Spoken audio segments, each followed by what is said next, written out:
Eu já sentei aí do lado, mano, parece que é outra coisa, sei lá, eu fiquei assim. E quando eu tava sentada aí, era um rapaz de Emaús que tava entrevistando o Ricardo. Aí eu tava do lado só pra caso ele se perdesse e tal. E eu tava voando na maionese.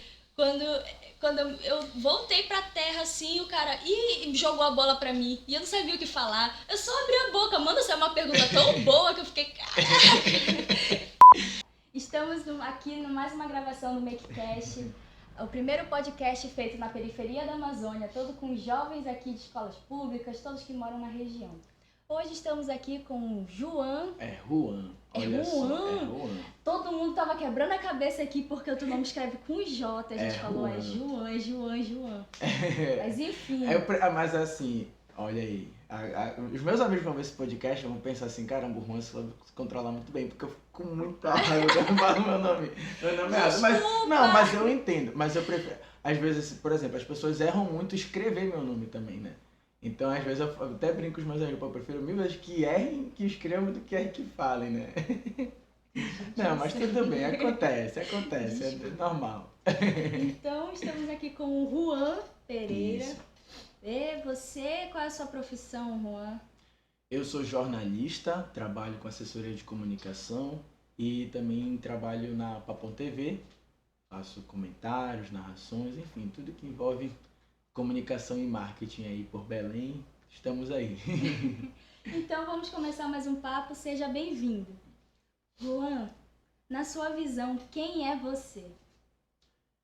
Na minha visão, eu sou um sonhador, assim, eu sou um cara que tive coragem de agir em certos momentos, assim, só pelo sonho. Então, hoje eu sou um sonhador que está começando a realizar, né? Então, algumas coisas até fico meio, meu Deus, será que eu tô aqui? Cara, que isso? Será que tu tá aqui no MakeCast? Tô aqui no, por exemplo, como a gente tava conversando no início do papo, sim. Eu sou um cara que, tipo, era entrevistador, sou um cara que, tipo, sou acostumado a fazer pergunta e tirar isso das pessoas. É a primeira vez que alguém me pergunta isso, então eu me considero um sonhador, assim, uma pessoa que teve a coragem de agir, de, tipo, levantar e falar, não, é isso aqui que eu vou fazer e faço. Sim.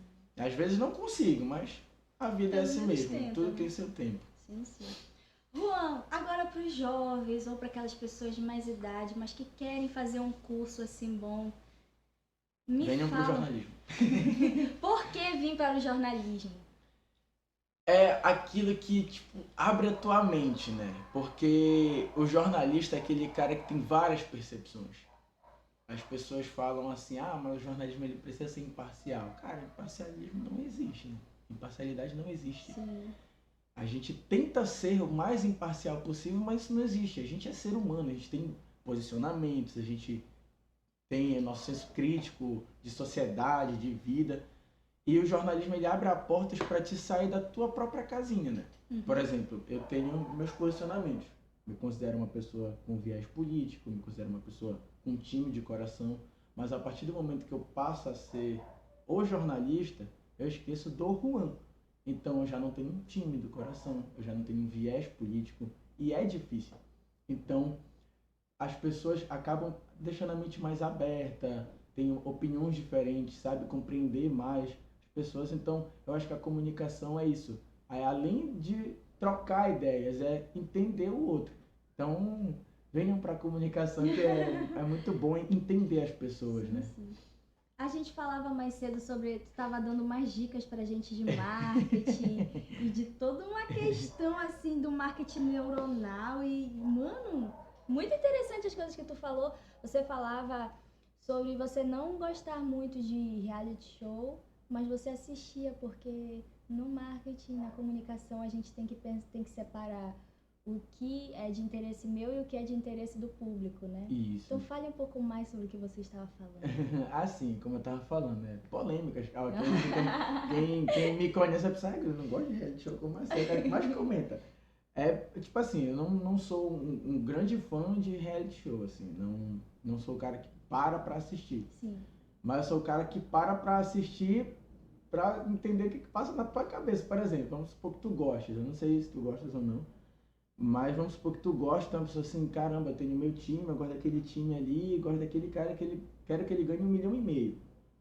Eu vou te entender, bicho, por que tu quer que o cara ganhe 1,5 milhão? O que foi que tu viste nele? O que é que ele falou que te deixou tão interessada?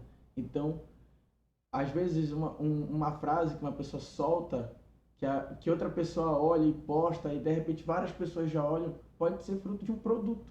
Eu posso vender um produto a partir daquilo que ele fala, eu posso compreender pessoas a partir do que aquilo que ele fala, por exemplo, na política. Esse período de eleições foi o mais acirrado de todos, né? Sim.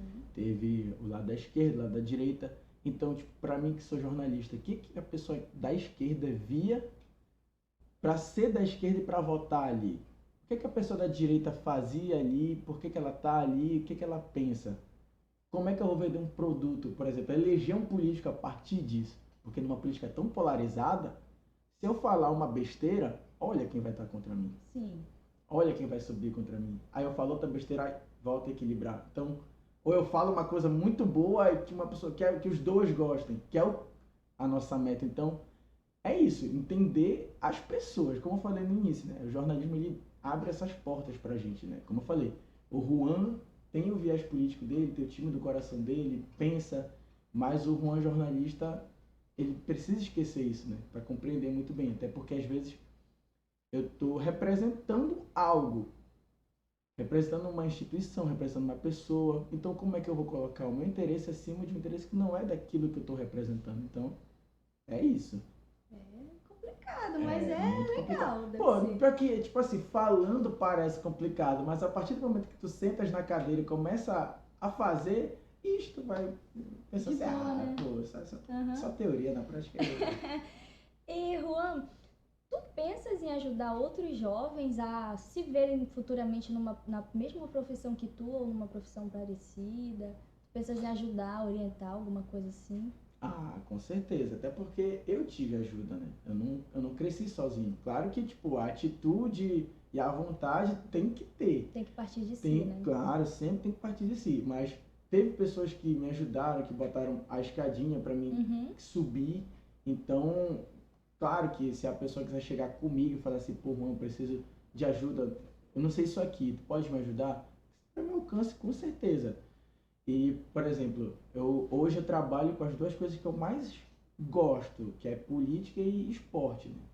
Então, pô, por exemplo, 2 anos atrás, eu tinha meu sonho. Esse sonho era de dedicar a minha profissão ao meu clube do coração e hoje em dia é o que eu faço. Mas teve pessoas ali de dentro que, vem cá, mano, vem participar, faz isso, faz aquilo. E hoje, eu, graças a Deus, tô com as portas mais abertas lá, né? Tô com um espaço maior.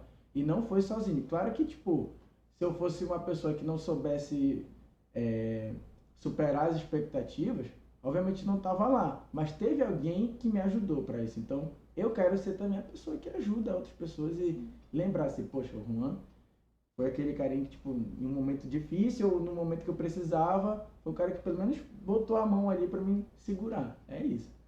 Caraca. Juan, agora falando da tua vida, assim, mais pessoal. Mano, tu lembra do bairro que tu mora? Que tu foi criado? Tu lembra como era, assim? E a pergunta que eu quero, a partir desse pequeno contexto. Tu sabias nessa época, tu já tinhas consciência de quando tu era pequenininho mesmo, que tu morava na Amazônia? Se eu lembro do bairro que eu morei, cara, eu acho que eu lembro. Eu tenho tatuado no meu braço. Guanabara, bem aqui. Guanabara, o bairro da Guanabara. Inclusive, quando eu fiz essa tatuagem, o pessoal pensou, pô, tu é maluco, cara. Até hoje, tu é maluco. E, tipo assim, é sobre isso, tipo, de entender de onde eu vim, de onde eu tô crescendo, onde eu vivo. Né? Exatamente. E, tipo assim, no primeiro momento que eu fiz a tatuagem, também foi de sacanagem, assim, pô, vou tatuar Guanabara aqui. Hoje eu já tenho, tipo, a percepção da sacanagem, tipo, da zoeira mesmo. E também, tipo, pô, é onde eu vivo, é onde eu cresci. E quando eu era pequeno, eu imaginava a Amazônia o quê? O mato. Sério? É o primeiro momento que a gente pensa, tipo, é o mato e tal, é floresta amazônica, enfim. Aí depois, obviamente no ensino médio, a gente foi entender o que era a Amazônia mesmo de fato, e tipo, cara, eu moro aqui. E pra mim ainda é, tipo assim, às vezes eu fico, caramba, a Amazônia é muito grande. E fico, e agora? O que E que eu agora? faço com isso? Entendeu? Mas, assim, até eu ter essa percepção de Amazônia, de ser um amazônida, assim, aí pra mim é um grande motivo de orgulho. Pra mim, eu adoro ser amazônida e como, pô, tem na pele, né? Então, pra mim é essa Vai sensação. carregar isso pro resto da tua vida. Com certeza. E com muito orgulho. Uhum. Mano, e a partir disso, aqui localizando na Amazônia, o que tu acha que está sendo feito? Tu acha que tudo que está acontecendo é bom? Tu achas que no futuro, como vai se dar com o avanço da tecnologia, a questão dos povos ribeirinhos e tal, dos indígenas que moram aqui, como é que vai ser? Não sei, se tu viaja assim muito mesmo, tu vai dar uma resposta boa. E, enfim, como tu acha que com o avanço da tecnologia aqui na Amazônia vai se dar o futuro desses povos que vivem aqui? Tipo assim, olha, uns anos atrás, claro, respeitando muito quem pensa o contrário de mim, sempre respeitando muito, mas pra mim a gente passou uns anos aí muito difíceis, falando de Amazônia, falando de floresta, falando de povos tradicionais, os ribeirinhos, enfim. E eu acho que a gente está com uma boa oportunidade. Eu não sou não tenho uma bola de cristal, né, para prever o futuro. Sim. Mas eu acho que hoje, durante a Copa 27, que está rolando no Egito, com o governador Helder, o presidente eleito o Lula, teve assim boas discussões que vão gerar, eu acredito que vão gerar boas consequências. Mas é aquilo. Eu acho que a tecnologia ela tem que estar muito, muito presente, muito participativa, porque sem a tecnologia não avança.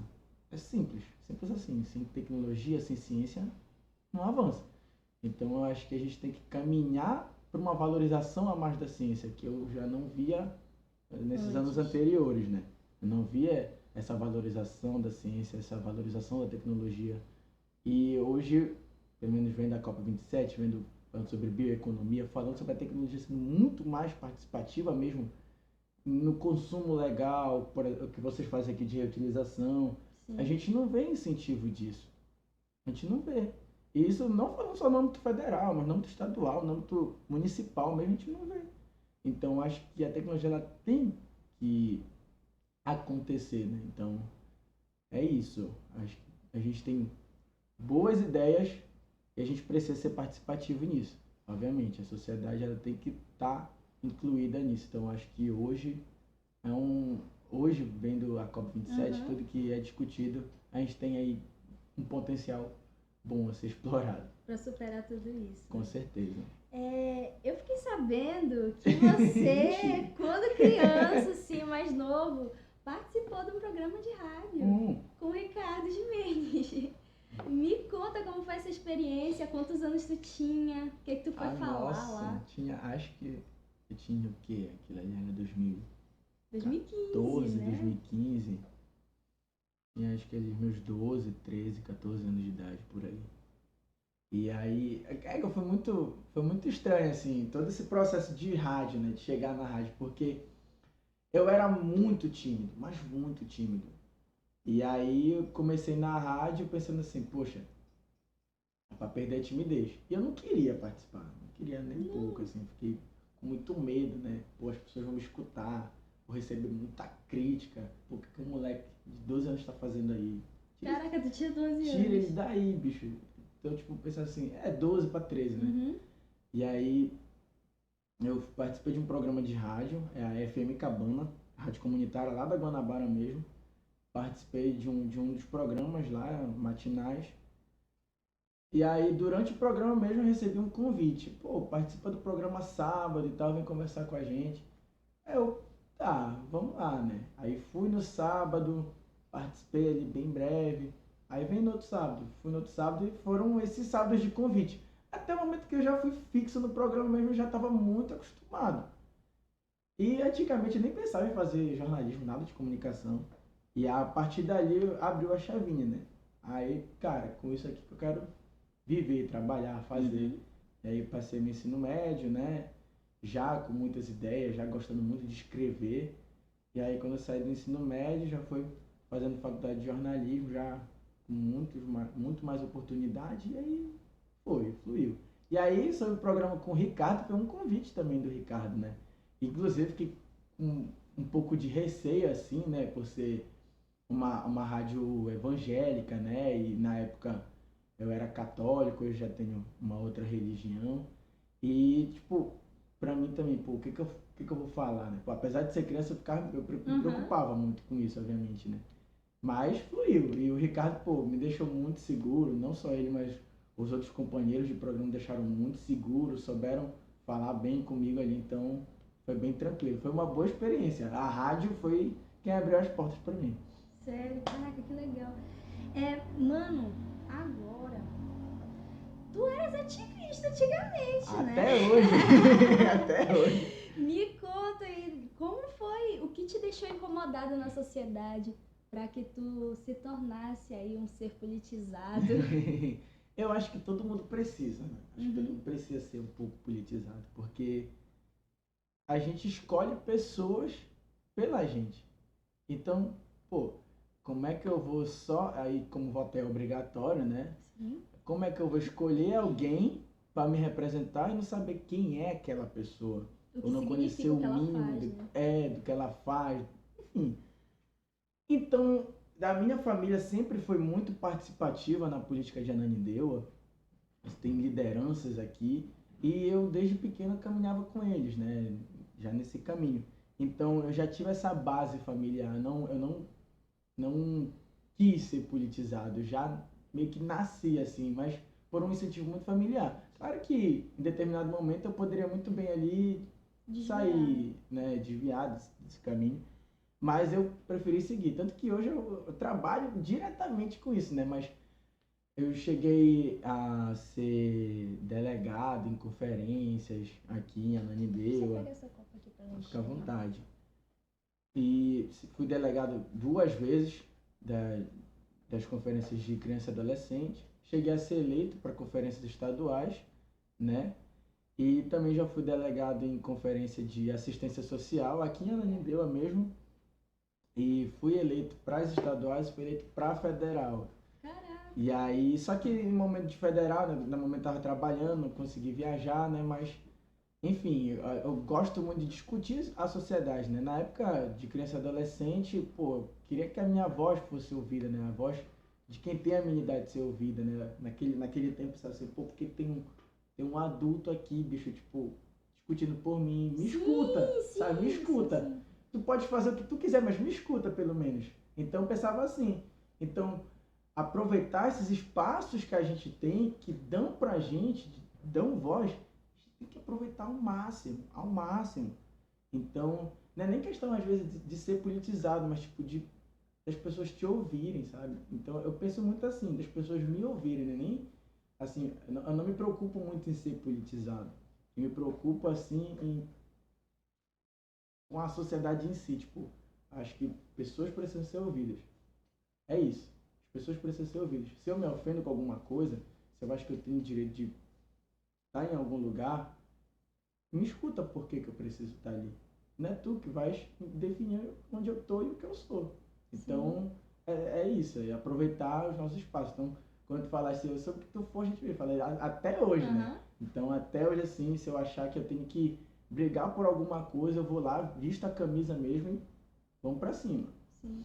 É isso que a gente decidiu fazer aqui, porque, analisando bem, os jovens da periferia, eles ainda, por mais de todo o avanço que a gente teve, de pessoas periféricas indo pra faculdade, falando sobre, a gente precisa ter mais e mais engajamento. Com certeza. E a partir dessa ideia aí, desse pensamento que sim, nós também precisamos ser ouvidos, a gente precisa falar que a gente está aqui, que nós sobrevivemos apesar de tudo, que nós criamos aqui o MakeCast, que foi justamente para trazer jovens ou pessoas como você, que não, às vezes que vieram aqui da mesma base que a gente, outras que sempre tiveram uma condição melhor, mas que falam sobre, que debatem e tudo isso.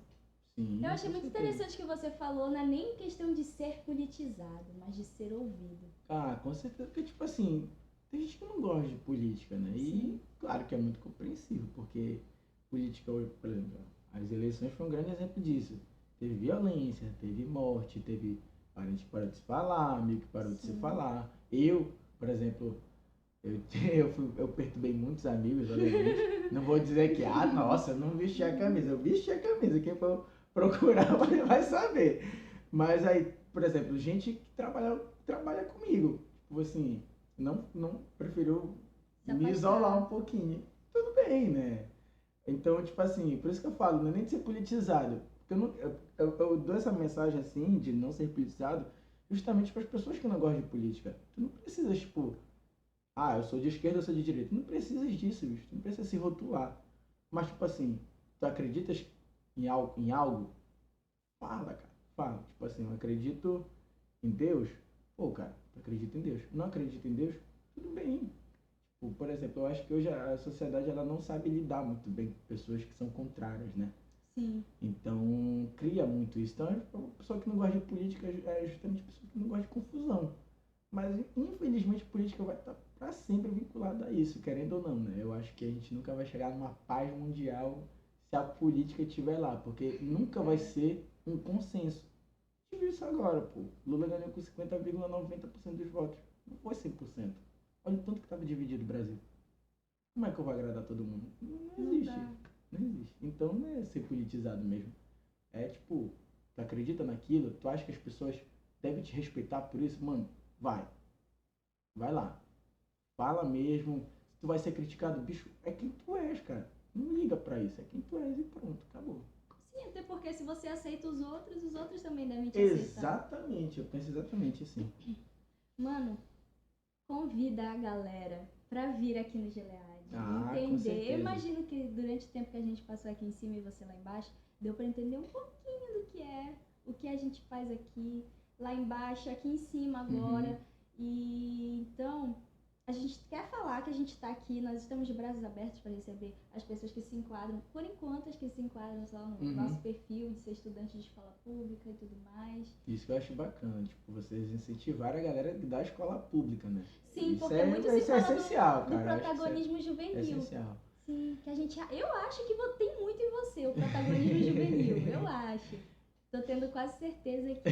Então, quando se fala de protagonismo juvenil, as pessoas vêm logo falando, mas a escola tem o papel dela de incentivar os jovens. Só que não acontece isso. Na maioria das escolas não acontece. Então, a gente quer debater isso aqui, falar mais sobre o que a gente acha importante.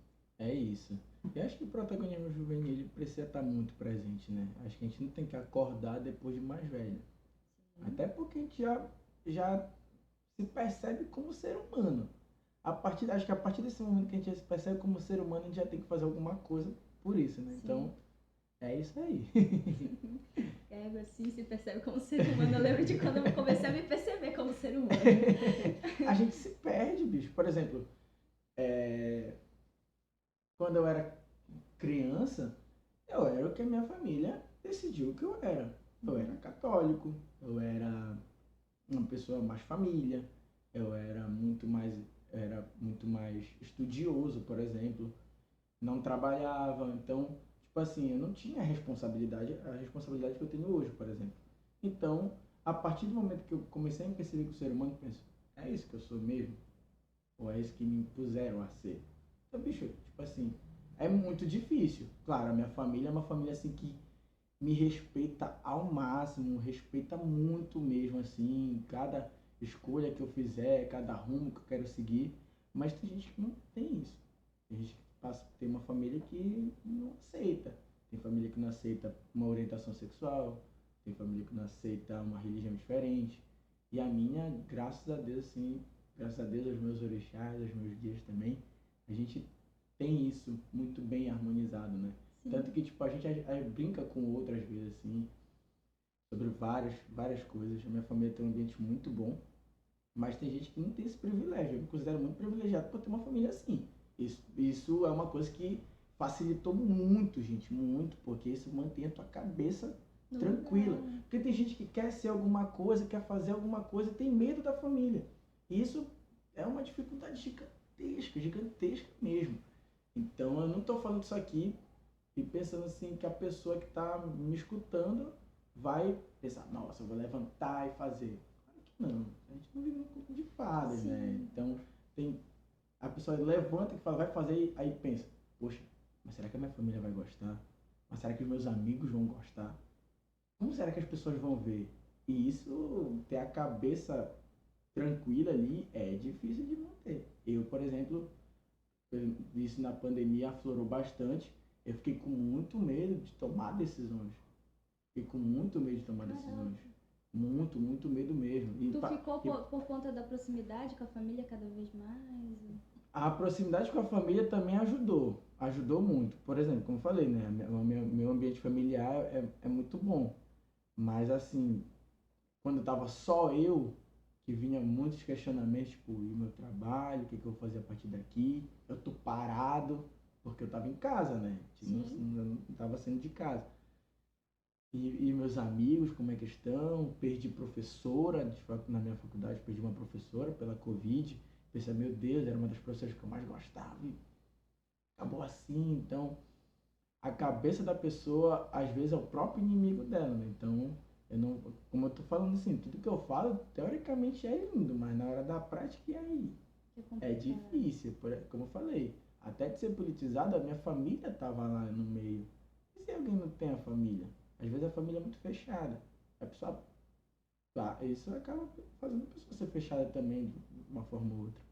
Então, às vezes algumas famílias, elas se dizem te ajudar, te respeitar na questão que tu quiser seguir, principalmente nos viés políticos, mas elas te impõem uma coisa e se tu falar que tu é o contrário disso, elas simplesmente esquecem que existem sempre vários lados. Exatamente. E só pensam no lado delas. Exatamente. E a gente vê muito isso e inclusive a gente acaba vendo, infelizmente, casos de agressão, agressão psicológica, física. E é bem complicado tudo isso. A gente precisa conversar mais sobre isso. A gente precisa falar sobre. Mas eu acho que é isso aí. Então estamos caminhando. Então, Juan, sinta-se convidado para voltar. Com certeza. Venha novamente. Nós precisamos da sua ajuda.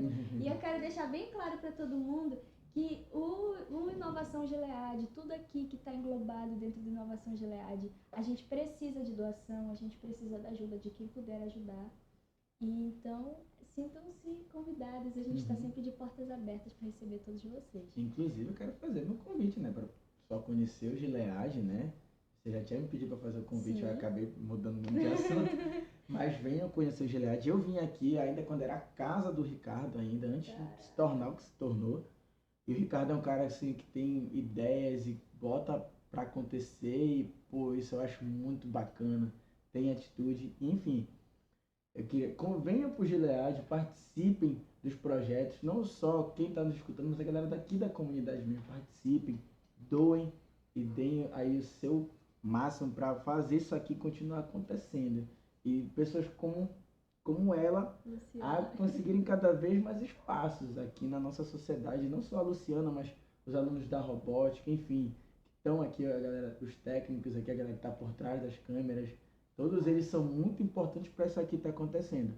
E outras Lucianas aproveitarem essas oportunidades de estarem aqui. Obrigada, muito obrigada. Foi um prazer enorme conversar com você. Morava tão pertinho aqui. Eu tinha muito tempo que era para vir aqui. O Ricardo vai conversar, vai falar. Poxa, era muito tempo para vir aqui. Vai falar. E você tem que voltar. A gente espera que você volte. Nós vamos puxar outro Bakecast, talvez. Com certeza. Você vir dar uma palestra aqui pra gente. Então, é isso. Muito obrigada quem assistiu até aqui. Espero que vocês tenham conseguido tirar algum proveito desse papo. E até a próxima.